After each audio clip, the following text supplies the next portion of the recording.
Hi అండి. Welcome to Amara Kitchen. నేను మీ అమరేశ్వరి. ఈరోజు మన రెసిపీ వచ్చేసి నెల్లూరు వారు ఎంతో ఇష్టంగా చేసుకొని తినేటటువంటి మసాలా వడ పులుసు ఎలా చేయాలో చూపించబోతున్నాను.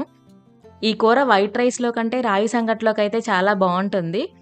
ఇంకో చిన్న రిక్వెస్ట్ ఏంటంటే ఈ వీడియో కొంచెం లెంతీగా ఉంటుంది. ఎందుకంటే మనమే ఇక్కడ మసాలా వడలు చేసి ఆ వడలతో పులుసు కూడా ఎలా చేయాలో చూపిస్తున్నాను కాబట్టి. సరే లేట్ చేయకుండా ప్రాసెస్‌లోకెళ్ళిపోదాం. ఇక్కడ నేను 1 కప్పు పచ్చిశనగపప్పు తీసుకున్నానండి. ఇది గ్రామ్స్‌లో 130 గ్రామ్స్ వరకు ఉంటుంది. ఇది ఒకసారి నీట్‌గా క్లీన్ చేసి, తర్వాత పప్పు మునిగే వరకు ఒక 1 లీటర్ వరకు వాటర్ పోసుకొని ఒక 4 అవర్స్ నానబెట్టాలి. పప్పు బాగా నానాలండి ఈ వడలకి. 4 అవర్స్ ఇలా పప్పు నానిన తర్వాత ఇలా వడపోసుకోవాలండి. పప్పు బాగా ఆరాలి తర్వాత వాటర్ ఎక్కువ ఉండకూడదనమాట. వాటర్ ఎక్కువగా ఉంటే ఆయిల్ ఎక్కువగా పీల్చేస్తాయి వడలు.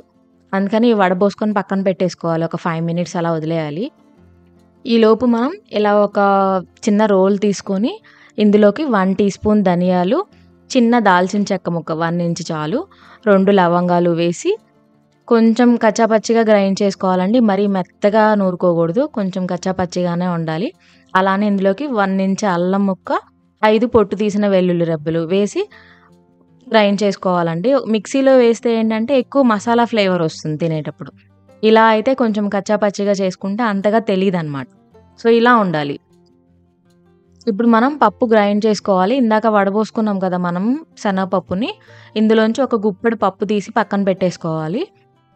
ఇక్కడ మనం గ్రైండ్ చేసేటప్పుడు అసలు ఒక్క చుక్క కూడా వాటర్ వేయకూడదండి. వాటర్ వేసామంటే ఆయిల్ ఎక్కువ పీల్చేస్తది. మనం ఎగుటుగా అనిపిస్తది తినేటప్పుడు.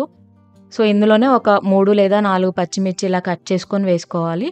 కొంతమంది చిన్న చిన్న ముక్కలుగా కట్ చేసుకొని వేసుకుంటారు కానీ చిన్న పిల్లలు ఎవరైనా ఉన్నప్పుడు సరిగ్గా తినలేరు. అలానే ఇందులోకి కొంచెం రుచికి సరిపడినంత ఉప్పు వేసుకొని ఇలా బరకగా గ్రైండ్ చేసుకోవాలి. మరీ మెత్తటి పేస్ట్ అయితే చేసుకోకూడదు. కొంచెం రవ్వ రవ్వగానే ఉండాలి. ఇలా రుబ్బుకున్న పప్పుని మనం ఇందాక పప్పు తీసుంచుకున్నాం కదా ఒక గుప్పెడు ఇందులో వేసుకోవాలి. అలానే ఇందులోకి మనం ఇందాక నూరి పెట్టుకున్న ఇది ఉంది కదా మసాలా పేస్ట్ ఉంది కదా కొంచెం అది కూడా వేసేసుకోవాలి.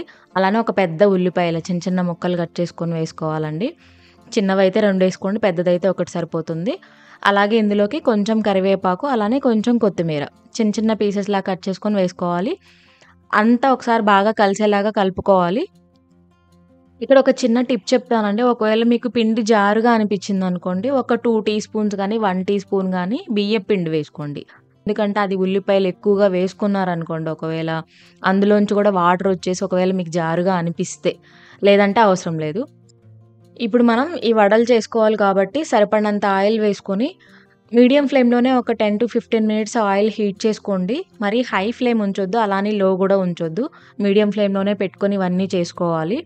ఆయిల్ హీట్ అయిన తర్వాత చిన్న ఉసిరికాయంత పిండి తీసుకొని ఇలా 2 చేతిలో మధ్యలో ఇలా జస్ట్ ఒకసారి ప్రెస్ చేస్తే చాలు. మరీ పల్చగా ఉండకూడదివి. సో, కొంచెం మధ్యలో మందంగానే ఉండాలి. ఇలా కొంచెం ఇక్కడ చూపిస్తున్నట్టు కొంచెం పిండి తీసుకొని 2 అరచేతుల మధ్యలో ఇలా ఒత్తేసి అంతే సైడ్ కొంచెం రౌండ్‌గా వచ్చేలాగా పెట్టేసుకొని వేయించుకోవడమే. ఒక కాసేపు అలా వదిలేస్తే ఆటోమేటిక్‌గా అవే పైకి వేగి పైకొచ్చేస్తాయి. అప్పుడు మీరు అటు ఇటు తిప్పుతూ కొంచెం రెడ్డిష్‌గా వేయించుకోవాలి. మనం ఒకవేళ స్నాక్స్ లాగా తినాలి అనుకుంటే కొంచెం పెద్ద సైజులో చేసుకోవచ్చండి. కొంచెం పిండి ఎక్కువ తీసుకొని. నేనిక్కడ మెయిన్‌గా పులుసు చేస్తున్నాను కాబట్టి చిన్న చిన్న వడల్లాగానే చేసుకుంటున్నాను. ఇవి మనం ఇంట్లోనే చేసుకోవాల్సిన అవసరం లేదండి. మనకి జనరల్‌గా స్ట్రీట్ ఫుడ్ మనకి బయట చిన్న చిన్న బండ్ల దగ్గర అమ్ముతూ ఉంటారు కదా! మసాలా వడలు. ఎప్పుడైనా టైం లేనప్పుడు మసాలా వడలు అక్కడ తెచ్చేసుకొని మనం ఇంట్లో పులుసు పెట్టేసుకోవచ్చు. జనరల్‌గా అలా కూడా చేస్తూ ఉంటాం ఎప్పుడైనా టైం లేనప్పుడు. లేదండి మేము హెల్తీగానే చేసుకుంటాం ఇంట్లో అనుకున్నప్పుడు మనం ఇలా స్నాక్స్‌కి ఉపయోగపడుతుంది. అలానే కూర కూడా చేసేసుకోవచ్చు వీటితో. ఇక్కడ చూసారా బయట ఇవి భలే క్రంచీగా ఉంటదండి. పైకి మాత్రం భలే కరకరలాడుతూ ఉంటాయి. లోపల వేగాలి. అది మీరు హై ఫ్లేమ్‌లో పెట్టి చేస్తే త్వరగా మాడిపోద్ది. లోపల అసలు ఉడకదు. సో, మీడియం ఫ్లేమ్‌లో పెట్టేసుకొని ఇలా అన్ని వడలు ప్రిపేర్ చేసుకొని పెట్టుకోండి.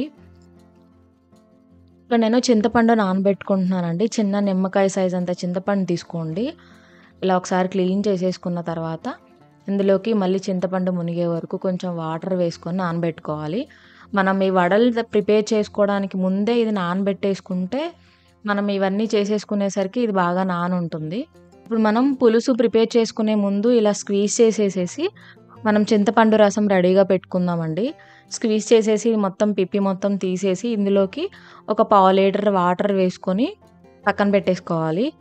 మొత్తం కలిపి ఇందులోకి పులుసు కాబట్టి కొంచెం చింతపండు పులుసు ఎక్కువే పడుతుంది. ఉప్పు, కారాలు కూడా కొంచెం ఎక్కువే పడతాయి. మొత్తం ఒక హాఫ్ లీటర్ చింతపండు పులుసు, వాటర్ అన్నీ కలిపి హాఫ్ లీటర్ ఉంటుంది అంతే. సరే, ఇక్కడ మనం పులుసు కోసం ఒక కడాయి తీసుకొని కొంచెం ఒక 2-3 టేబుల్ స్పూన్ ఆయిల్ వేసుకోండి. ఒక హాఫ్ టీ స్పూన్ మెంతులు కొంచెం వేగాలి. పచ్చిగా ఉంటే చేదొస్తుంది, అది గుర్తుపెట్టుకోవాలి. మెంతులు వేగిన తర్వాత హాఫ్ టీ స్పూన్ ఆవాలు కూడా వేసి వేయించుకోవాలి. ఆవాలు, మెంతులు వేగిన తర్వాత కొంచెం కరివేపాకు, అలాగే ఒక పెద్ద ఉల్లిపాయ చిన్న చిన్న ముక్కల్లా కట్ చేసుకొని వేసుకోండి. అలానే ఒక హాఫ్ టీ స్పూన్ పసుపు వేసి వేయించుకోవాలి. ఇందులో రుచికి సరిపడినంత ఉప్పు వేసుకోండి. ఎందుకంటే ఆల్రెడీ మనం వడలు చేసినప్పుడు కూడా సాల్ట్ వేసుకున్నాం కాబట్టి ఇది మనం చెక్ చేసుకొని వేసుకోవాలి ఖచ్చితంగా. అలానే ఒక 2 టమాటాలు, బాగా పండిన టమాటాలు పెద్దవి అయితే 2 తీసుకోండి, మీడియం సైజ్ అయితే 3 తీసుకోండి.